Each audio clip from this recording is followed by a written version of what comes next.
Welcome to the Psych Central Show, where each episode presents an in-depth look at issues from the fields of psychology and mental health. With your host, Gabe Howard, and featuring Vincent M. Wales.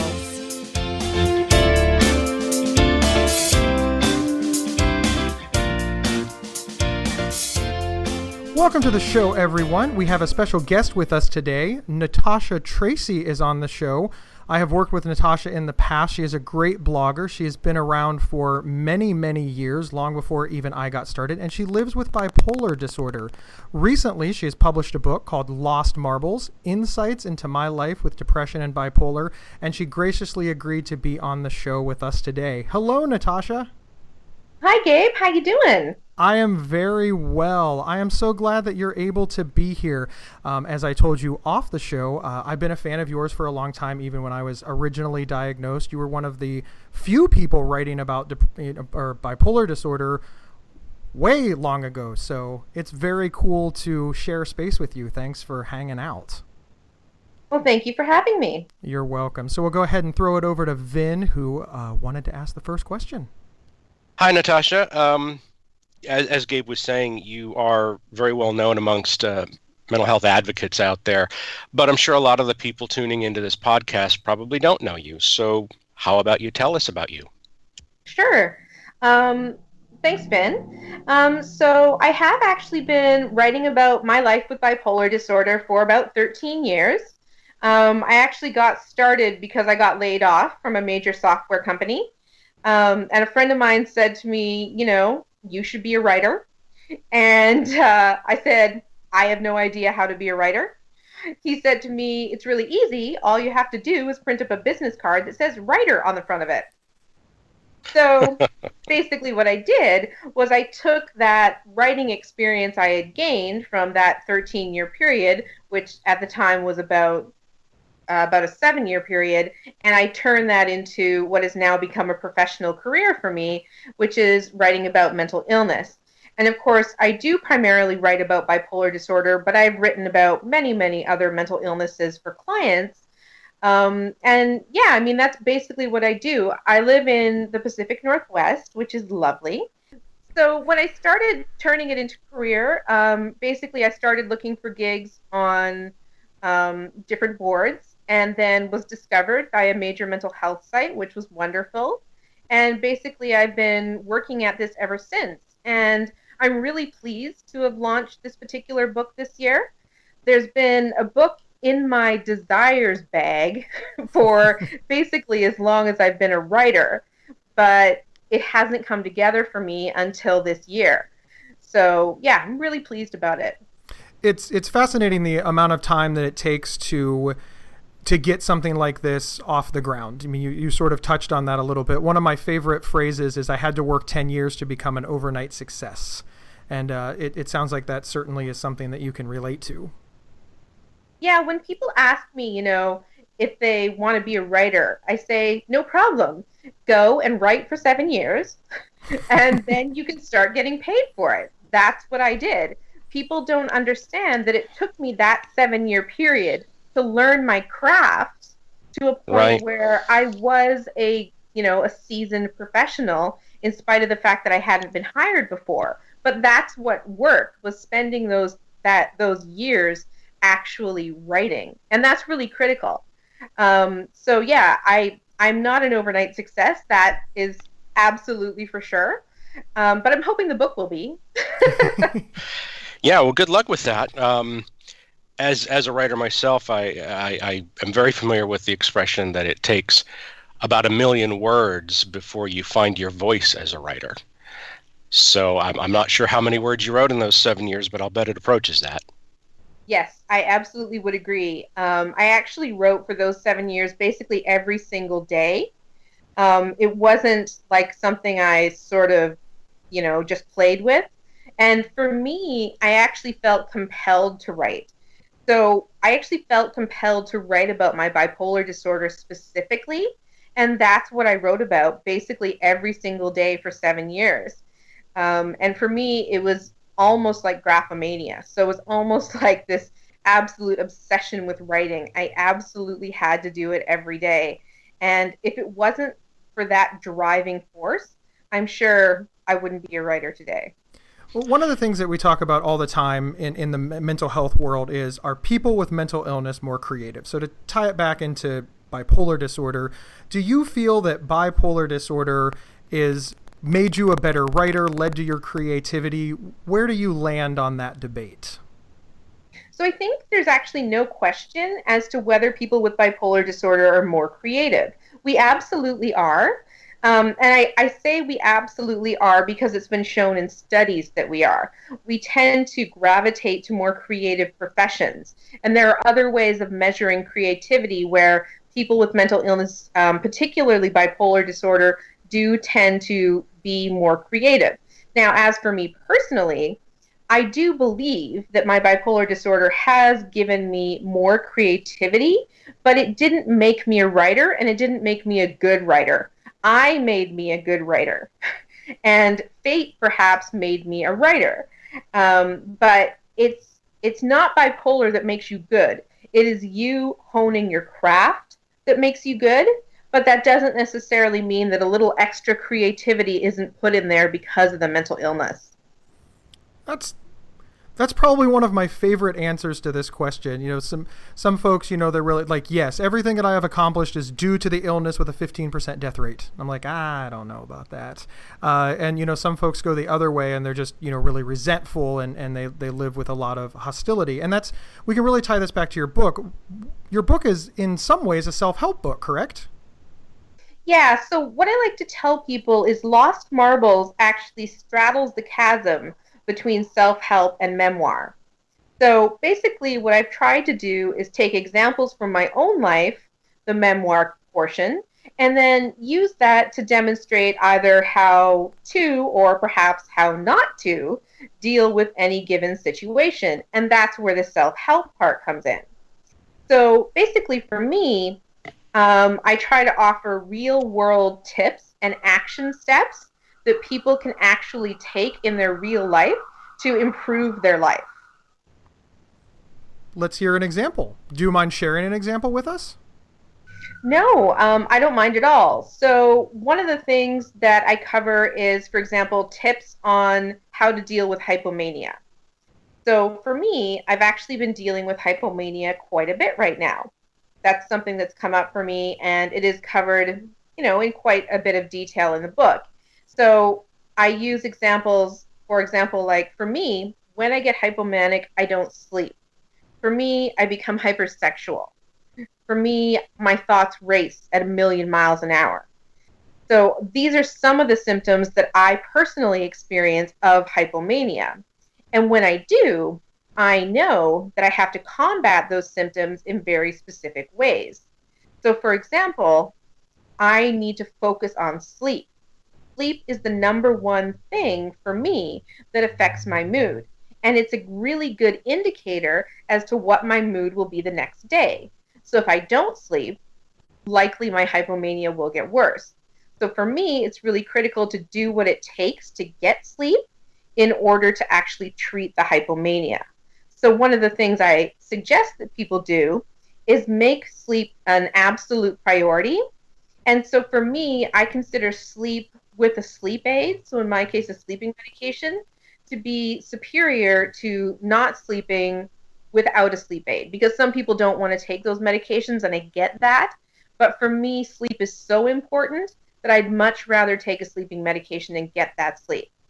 So sleep to me is critical. But there are other things as well. Of course, you really want to calm yourself down in a hypomania. Hypomania wants to speed you up. In order to treat that, you have to calm yourself. So for some people, mindfulness meditation might be an option. For some people, yoga might be an option. So I try to go through these type of tips in the book so that people can actually look at examples from my life and then try to use those in their own life. Really good. Now, of course, Psych Central is we're known for having, you know, medical professionals, therapists, and then we're also known for having, you know, folks like you and I who are just people that live with the illness and then talk about it. Now, I know that in your book, you know, you talk about how you're not a medical professional, but of course your advice, I mean, from my perspective is spot on. How do you sort of answer the criticism of, hey, look, you're not a doctor? Sure. I'm considered, after all the years that I've spent researching mental illness and bipolar disorder specifically, I'm considered a subject matter expert. That's not the same thing as a doctor. I'm an expert in bipolar disorder. I know the research. I know what's behind it. I know what it's like to live with it. There is very little about bipolar disorder that I don't know. And that's just the way it is. Now, if people don't want to listen to me because I'm not an MD, that's perfectly reasonable. I would certainly judge someone who wasn't a doctor with a certain amount of skepticism. But what I say to people is, look, read my work, see what I do, listen to me speak. If it speaks to you, then it's something you might want to pay attention to you.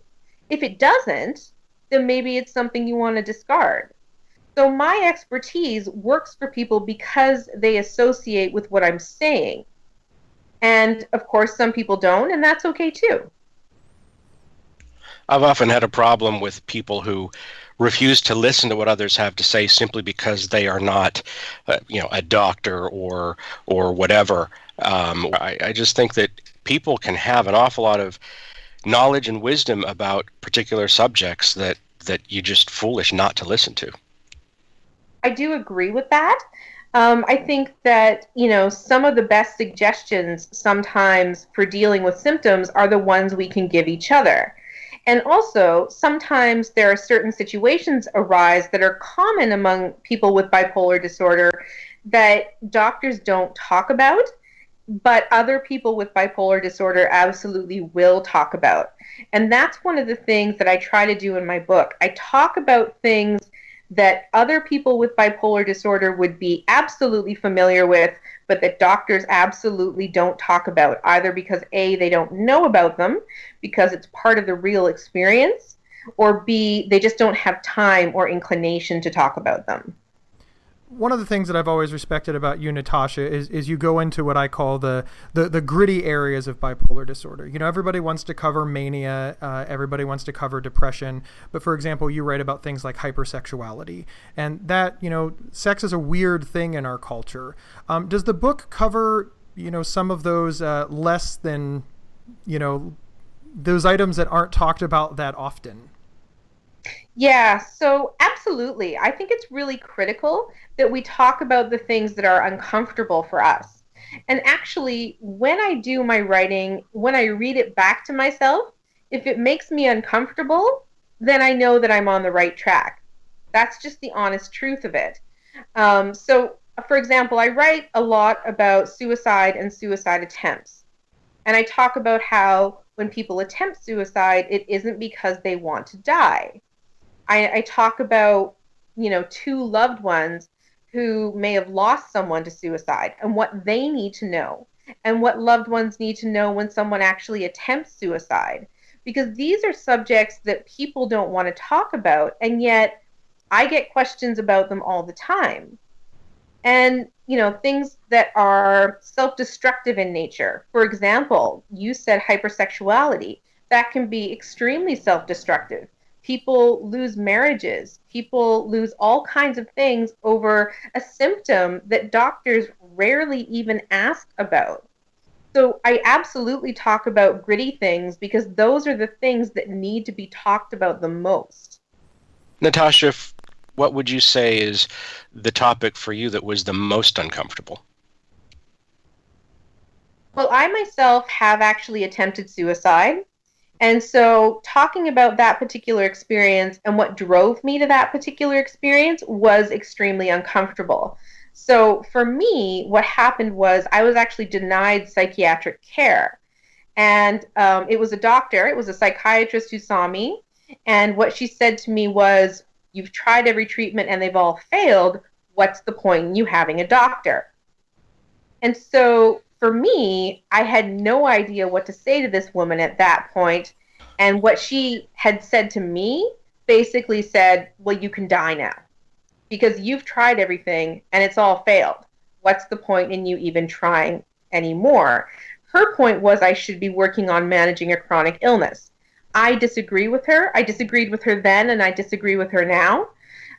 It's absolutely critical that I have the best health care available because I have failed so many treatments. Not no health care, but because I was so suicidal at the time, this was not something I could see. So this particular woman, basically to me, she almost killed me because those words that she said to me really drove me into a place where I felt like suicide absolutely was the only option for me. So writing about that and specifically what happened was extremely challenging. It's also really challenging to write about what it's like to be in the absolute depths of a depression. It's really hard to write about something that is such an extreme emotional state without actually taking yourself there. And so that's something that obviously as a person with bipolar disorder, I want to avoid. I don't want to drive myself into a mood episode just so I can write about it, but that is something that can happen. These things are very challenging to write about, but they're so important because without realistic depictions of what people actually go through, no one can understand who we are because we're not telling them the unvarnished truth. Very excellent. True. Perfectly said. Yes. We have two more questions for you. I'm going to take the first one. Vin's going to take the last one. We're almost out of time here. How do we find you, Natasha? Where can we get your book? Yes. Well, you can find me at natashatracy.com. And you can find an easy way to find my book is at marblesbooks.com. And of course, I am listed on Amazon. You can get both the paperback and the ebook there. Excellent. And congratulations are in order. Weren't you at the top of the Amazon charts for a bit? I believe you still are. Yes. So I was ranked a #1 hot new release in the category of bipolar disorder. So, of course, yes, that was ego inflating for me. Well, it was well deserved. Awesome.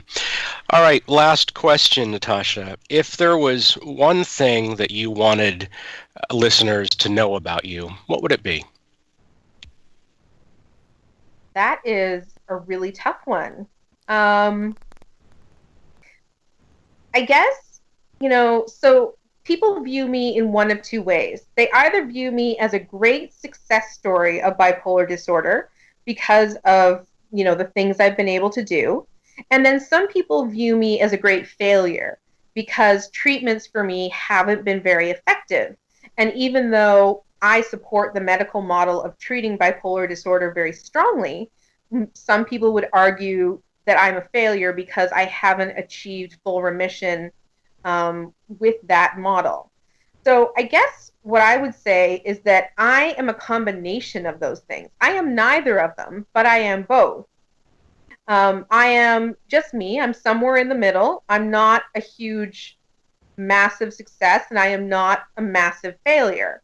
What I think is important in my story is tenacity.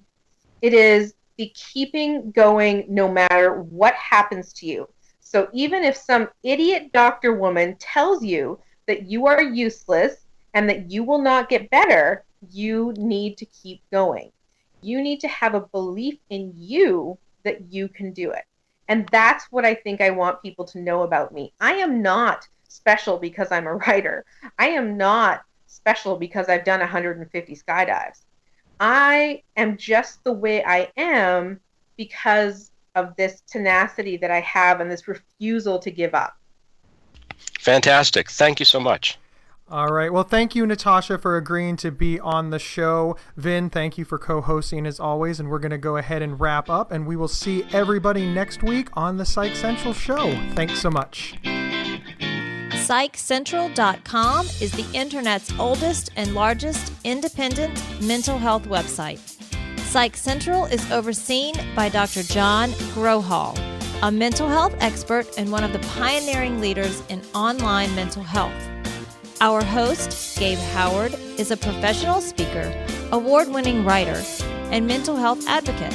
You can find more information on Gabe and his work at gabehoward.com. Vincent M. Wales is an award-winning speculative fiction novelist, and suicide prevention crisis counselor. You can find more information on Vincent at vincentmwales.com. If you have feedback about the show, please email talkback@psychcentral.com.